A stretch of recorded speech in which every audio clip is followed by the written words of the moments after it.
you're a state champion at the 6A level. It's really exciting. Can you walk me through? Just heard from Coach about all the ups and downs of the day of the meet, but can you walk me through it from your point of view? Of the day or of the meet? I'd say the day. Let's do the day. The day, I woke up. I was pretty tired. I was a little nervous, but it was a good nervous because I knew I was going to compete well. We started off with shot put. I threw my best in feet, but I still placed sixth, which was really sad. But I knew I couldn't crash because I still had discus a few hours later. Then discus came around, and I felt great. I knew I was going to do great. I saw everyone else's throw. I thought this was going to be easy. It's going to be an easy win. And then we start off with my first throw, and it's a scratch. But it was a good throw, so I'm still very confident. Second throw, I scratch again. That's not very surprising for me, so I'm still good. And then the third throw, I have to toss the disc just to qualify for finals. We don't take any risks. So final comes around. I scratch my first two throws. I throw into the pole, which is very alarming for me because it's not something I was doing the entire day.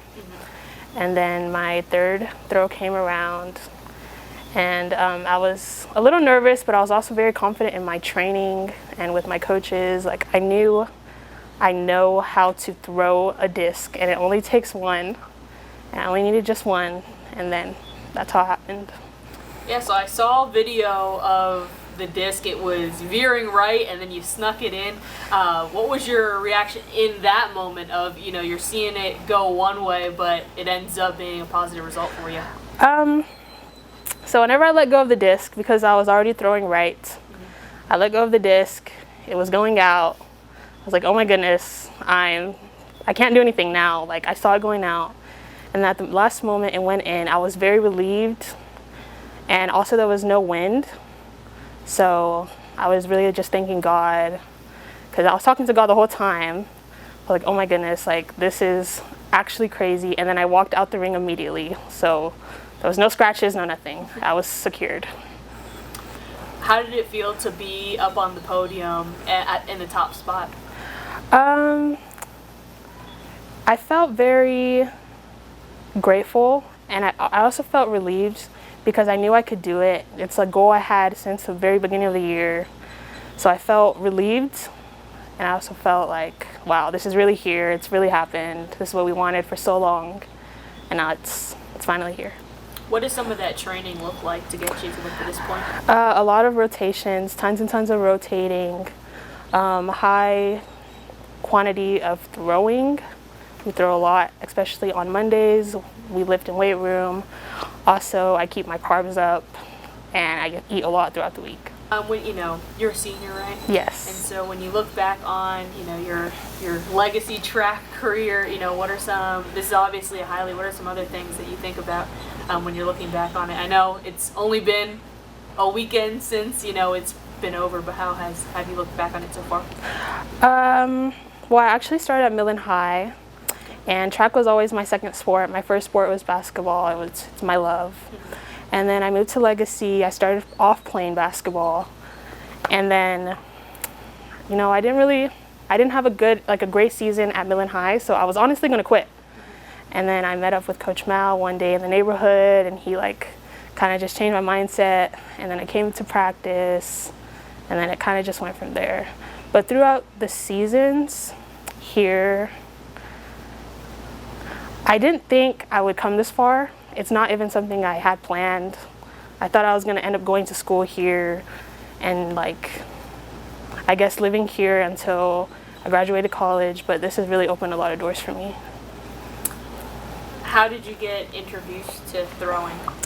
I started in junior high. I was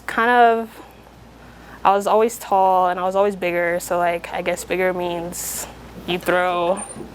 So that's how it kind of went. What do you think you're going to take from that experience, not just tangibly, while you're throwing, but, life lesson-wise? What do you think you're going to take? Because it was kind of, you can take it as a metaphor as, keep trying, but what are you going to take from it? I'm going to take I guess I'm always going to keep in mind that nothing's over until it's actually over, and it's always like a good thing to keep going and keep being confident and keep trying and hold my head up and don't fall before it's over, because it wasn't over. I still had opportunity, and I think there was a moment where I wanted to just quit, because I felt a lot of pressure, but I knew like it's not over till it's over. I still have one more throw. I still have 2 more throws because I kept scratching. I still have 3 more throws, and that's what I kept in mind.